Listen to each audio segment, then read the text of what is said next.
Hello friends, welcome to our channel exam express. दोस्तों, आज हम आपके लिए लेकर आए हैं यूपी ट्रिपल एससी पैट के प्रीवियस ईयर जीके की तीसरी क्लास। इससे पहले 2 क्लास हो चुकी है दोस्तों। अगर आपने नहीं देखी है तो आप चैनल पर देख सकते हैं। वीडियो का लिंक आपको डिस्क्रिप्शन में मिल जाएगा इस वीडियो के।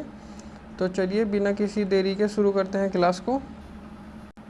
दोस्तों, पहला क्वेश्चन है, निम्नलिखित में से कौन पृथ्वी का सबसे बड़ा अंतःस्थलीय जल निकाय है। इसका मतलब दोस्तों, जैसे कि आप इमेज में देख सकते हैं कि चारों तरफ से भूभाग से घिरा हुआ सागर जल निकाय।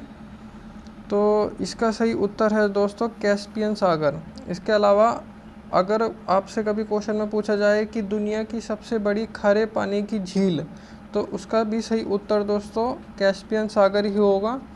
इसके अलावा अगर ऑप्शन को डिस्कस करें, बैकाल झील और सुपीरियर झील, ये दोनों आपकी रशिया में है, और चिल्का लेक जो है, चिल्का झील, ये भारत में स्थित है। ये भारत की सबसे बड़ी खारे पानी की झील है जो कि उड़ीसा राज्य में स्थित है। चलते हैं नेक्स्ट क्वेश्चन की तरफ दोस्तों। नेक्स्ट क्वेश्चन है दोस्तों, निम्नलिखित में से कौन स्वतंत्र भारत का पहला भारतीय गवर्नर जनरल था। पहले भारतीय गवर्नर जनरल की बात हो रही है दोस्तों। इसका सही उत्तर है सी राजगोपालाचारी। ये 1948 से 1950 तक भारत के पहले भारतीय गवर्नर जनरल थे। चलते हैं नेक्स्ट क्वेश्चन की तरफ। नेक्स्ट क्वेश्चन है दोस्तों, निम्नलिखित में से किस अधिनियम द्वारा बर्मा को भारत से अलग किया गया था। दोस्तों, बहुत इम्पोर्टेंट क्वेश्चन है। इसका सही उत्तर है भारत सरकार अधिनियम 1935। याद रखिएगा, कई बार पेपर में पूछा गया है। बर्मा म्यांमार का पुराना नाम है। जैसे कि आप देख सकते हैं, ये इंडिया की सीमा है, ये चाइना, बीच में ये देश आपका म्यांमार है। अगर इसकी कैपिटल की बात करें तो इसकी कैपिटल है नेपिडो। इसके अलावा ऑप्शन से आप देख सकते हैं, मिंटो मार्ले सुधार 1909, आप याद रखिएगा, कई बार पेपर में इनके सिर्फ वर्ष पूछ लेता है। क्रिप्स मिशन 1942, मोंटेग्यू चेम्सफोर्ड सुधार 1919, आप याद रखिएगा। चलते हैं नेक्स्ट क्वेश्चन की तरफ। नेक्स्ट क्वेश्चन है दोस्तों, भारत को ब्रिटिश नियंत्रण से मुक्त करने के लिए भारतीय राष्ट्रीय सेना INA का गठन किसने किया था। इसका सही उत्तर है दोस्तों सुभाष चंद्र बोस। इन्होंने 1943, सन याद रखिएगा दोस्तों, 1943 में INA का गठन किया था। चलते हैं नेक्स्ट क्वेश्चन की तरफ। नेक्स्ट क्वेश्चन है दोस्तों, GMT का पूर्ण स्वरूप, फुल फॉर्म पूछ रहा है दोस्तों। तो इसका आप फुल फॉर्म याद रखिएगा, ग्रीनविच मीन टाइम। कई बार एग्जाम में आता है दोस्तों, पूछ लेता है फुल फॉर्म भी, तो आप याद रखिएगा। चलते हैं नेक्स्ट क्वेश्चन की तरफ। नेक्स्ट क्वेश्चन बहुत इंपॉर्टेंट क्वेश्चन है दोस्तों। 1969 में कितनी प्रमुख निजी बैंकों का राष्ट्रीयकरण किया गया दोस्तों। कई बार पूछा गया है। इसका सही उत्तर है 14 बैंकों का, याद रखिएगा। इसके अलावा कभी कभी एक क्वेश्चन ये पूछ लिया जाता है कि बैंकों का जब राष्ट्रीयकरण हुआ तो तब कौन सी पंचवर्षीय योजना लागू थी। तो आप याद रखिएगा, तब चौथी पंचवर्षीय योजना के अंतर्गत 14 बैंकों का राष्ट्रीयकरण किया गया। चलते हैं नेक्स्ट क्वेश्चन की तरफ। नेक्स्ट क्वेश्चन है दोस्तों, योजना आयोग के अंतिम उपाध्यक्ष कौन थे। तो आप याद रखिएगा, इसका सही उत्तर है श्री मोंटेक सिंह अहलूवालिया। अगर बात करें दोस्तों योजना आयोग की, तो ये 2014 तक योजना आयोग के नाम से जाना जाता था। उसके बाद इसका नया नाम नीति आयोग के नाम से जाने लगा। और कई बार एग्जाम में पूछ लिया जाता है दोस्तों नीति आयोग की फुल फॉर्म, इसलिए आप याद रखिएगा national institution for transforming India. इसकी शुरुआत 1 जनवरी 2015 को हुई। इसके जो अध्यक्ष होते हैं वो देश के प्रधानमंत्री होते हैं। इसके वर्तमान में जो अध्यक्ष हैं वो नरेंद्र मोदी हैं, हमारे प्रधानमंत्री। और इसके जो उपाध्यक्ष हैं वो सुमन बेरी, और जो इसके CEO हैं वो BVR सुब्रमण्यम हैं। तो आप ये फैक्ट याद रखिएगा। चलते हैं नेक्स्ट क्वेश्चन की तरफ। नेक्स्ट क्वेश्चन है दोस्तों, निम्नलिखित में से कौन सा क्षेत्र भारत का सबसे बड़ा नियोक्ता है। तो दोस्तों इसका सही उत्तर है प्राइमरी सेक्टर, प्राइमरी क्षेत्र, प्राथमिक क्षेत्र। अगर बात करें इंडियन इकोनॉमी की तो मेन 3 सेक्टर होते हैं, प्राइमरी, सेकेंडरी और टर्शियरी। तो आप इन्हें याद रखिएगा, सबसे बड़ा जो नियोक्ता क्षेत्र है वो आपका प्राइमरी सेक्टर है। चलते हैं नेक्स्ट क्वेश्चन की तरफ। नेक्स्ट क्वेश्चन है दोस्तों, निम्नलिखित में से किस राज्य को हरित क्रांति के लिए भारत में आरंभ स्थल के रूप में चुना गया? तो दोस्तों इसका सही उत्तर है पंजाब। अगर बात करें हरित क्रांति की तो हरित क्रांति की शुरुआत 1965 से 68 के बीच में हुई। कई बार एग्जाम में पूछ लिया जाता है कि हरित क्रांति के जनक कौन है, तो आप याद रखिएगा हरित क्रांति के जो जनक हैं वो एस स्वामीनाथन हैं। कई बार एग्जाम में पूछा गया है दोस्तों, तो आप आने वाले एग्जाम के लिए भी इसे याद रखेंगे। चलते हैं नेक्स्ट क्वेश्चन की तरफ। नेक्स्ट क्वेश्चन है दोस्तों, निम्नलिखित में से कौन सा अनुच्छेद अल्पसंख्यकों के हितों का संरक्षण के लिए है?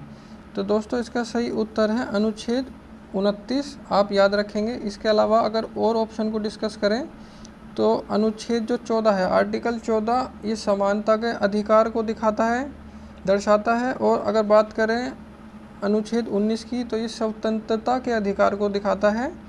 और बात करें अगर अनुच्छेद 32 की तो ये संवैधानिक उपचारों का अधिकार है। अगर बात करें हम मौलिक अधिकारों की तो आप याद रखिएगा मौलिक अधिकार हमारे संविधान के भाग 3 में है, अनुच्छेद 12 से 35 तक। और कई बार एग्जाम में पूछा गया है दोस्तों कि मौलिक अधिकार किस देश से लिए गए हैं, तो आप याद रखिएगा ये यूएसए से लिए गए हैं। शुरुआत में हमारे संविधान में मौलिक अधिकारों की संख्या 7 थी, उसके बाद 44वें संविधान संशोधन में ये संख्या 1 मौलिक अधिकार घटा दिया गया। तो अब वर्तमान में जो मौलिक अधिकारों की संख्या है वो 6 हैं।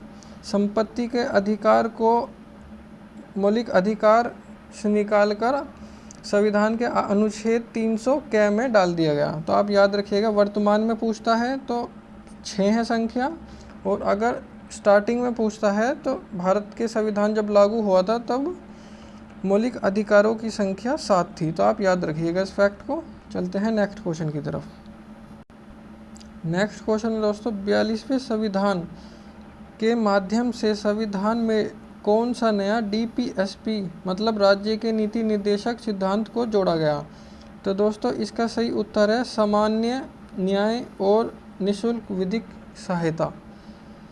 दोस्तों क्वेश्चन बहुत इंपॉर्टेंट है। अगर बात करें 42वें संविधान संशोधन की तो कई बार सिंपल इसका वर्ष पूछ लेता है, तो आप याद रखेंगे 1976 में 42वां संविधान संशोधन हुआ। इसे मिनी कॉन्स्टिट्यूशन मतलब मिनी संविधान भी कहा गया है दोस्तों। इसके अंतर्गत कई सारी चीज़ों को हमारे संविधान में जोड़ा गया, जिसमें से एक मूल है कि मूल कर्तव्य को भी 10 मूल कर्तव्य हैं दोस्तों, उन्हें भी हमारे आर्टिकल 51 क में जोड़ा गया। मूल कर्तव्य के बारे में अगर बात करें दोस्तों, क्वेश्चन में पूछ लेता है कि किस देश से लिए गए हैं, तो आप याद रखिएगा ये रशिया से लिए गए हैं, रूस से। चलते हैं नेक्स्ट क्वेश्चन की तरफ दोस्तों। नेक्स्ट क्वेश्चन है दोस्तों, नॉन स्टिक खाना पकाने के बर्तन किस परत से लेपित होते हैं? तो दोस्तों इसका सही उत्तर है टेफ्लॉन की परत से लेपित होते हैं। आप इमेज में देख सकते हैं जो ये अंदर ब्लैक परत है, ये टेफ्लॉन की परत होती है, जिससे खाना बर्तन में चिपकता नहीं है इस परत के कारण। चलते हैं नेक्स्ट क्वेश्चन की तरफ। नेक्स्ट क्वेश्चन है दोस्तों, अनुच्छेद 245 के अनुसार क्या संसद का कार्य है? तो इसका सही उत्तर है ऑप्शन नंबर 4 कानून बनाना। आर्टिकल 245 के अंदर संसद कोई भी कानून बना सकती है जो कि पूरे भारत पर लागू होगा। तो आप इसे याद रखिएगा, कानून बनाना अनुच्छेद 245 के अंदर संसद का एक कार्य है। चलते हैं नेक्स्ट क्वेश्चन की तरफ। नेक्स्ट क्वेश्चन है दोस्तों, सरकारिया आयोग निम्नलिखित में से किससे संबंधित है? दोस्तों मोस्ट इम्पोर्टेंट क्वेश्चन। सबसे पहली बात तो अगर क्वेश्चन पूछ लिया जाता है कि सरकारिया आयोग का गठन कब हुआ, तो आप याद रखेंगे 1983 1983। पहला क्वेश्चन तो यही बनता है दोस्तों। और दूसरा क्वेश्चन किस चीज़ से संबंधित है अगर बात करें, तो ये relation between union and state, केंद्र और राज्य के बीच में संबंध, ऑप्शन नंबर 3 से संबंधित है, तो आप याद रखिएगा। चलते हैं नेक्स्ट क्वेश्चन की तरफ। नेक्स्ट क्वेश्चन दोस्तों मोस्ट इंपॉर्टेंट क्वेश्चन है, पता नहीं कितने एग्जाम में कई बार ये पूछा जा चुका है और बच्चा से हर बार गलत करके आता है। प्रकाश वर्ष, लाइट ईयर किसकी मापन इकाई है, पूछ रहा है दोस्तों। तो इसका जो सही उत्तर है दोस्तों वो है दूरी का। कई बार लोग लगा जाते हैं प्रकाश की गति, लेकिन ये गलत उत्तर है इसका सही उत्तर है दूरी के। दूरी की सबसे बड़ी जो इकाई है, दो ग्रहों के बीच में दूरी की इकाई, जो सबसे बड़ी दूरी की इकाई है उसे हम प्रकाश वर्ष में कहते हैं, इंग्लिश में बोलते हैं लाइट ईयर। तो आप इसे याद रखेंगे, लाइट ईयर दूरी की सबसे बड़ी मापन इकाई है। नेक्स्ट क्वेश्चन दोस्तों आपके लिए है, इसका आंसर आप कमेंट बॉक्स में हमें नीचे देंगे। क्वेश्चन है दोस्तों, पानीपत का प्रथम युद्ध कब हुआ था। 4 ऑप्शन आपको दिए गए हैं, जो भी सही उत्तर होगा आप कमेंट बॉक्स में देंगे। इसके अलावा दोस्तों अगर वीडियो आपको अच्छा लगा हो तो आप वीडियो को लाइक करें, शेयर करें और चैनल को सब्सक्राइब करें, सबसे पहले किसी भी भर्ती की कोई भी अपडेट के लिए सबसे पहले पाने के लिए। और इससे पहले दोस्तों 2 क्लास पैट की प्रीवियस ईयर की आ चुकी है, उनका लिंक मैं आपको वीडियो के डिस्क्रिप्शन में दे दूंगा, आप उन्हें भी देख सकते हैं। ये मोस्ट इम्पोर्टेंट पैट के क्वेश्चन हैं जो प्रीवियस ईयर पेपर में आए हुए हैं, ये आपकी आने वाले परीक्षा के लिए बहुत ही महत्वपूर्ण हैं, तो आप उन्हें वीडियो को जाकर देख सकते हैं। चलिए मिलते हैं फिर किसी और वीडियो में किसी और नई अपडेट के साथ, तब तक के लिए जय हिंद दोस्तों।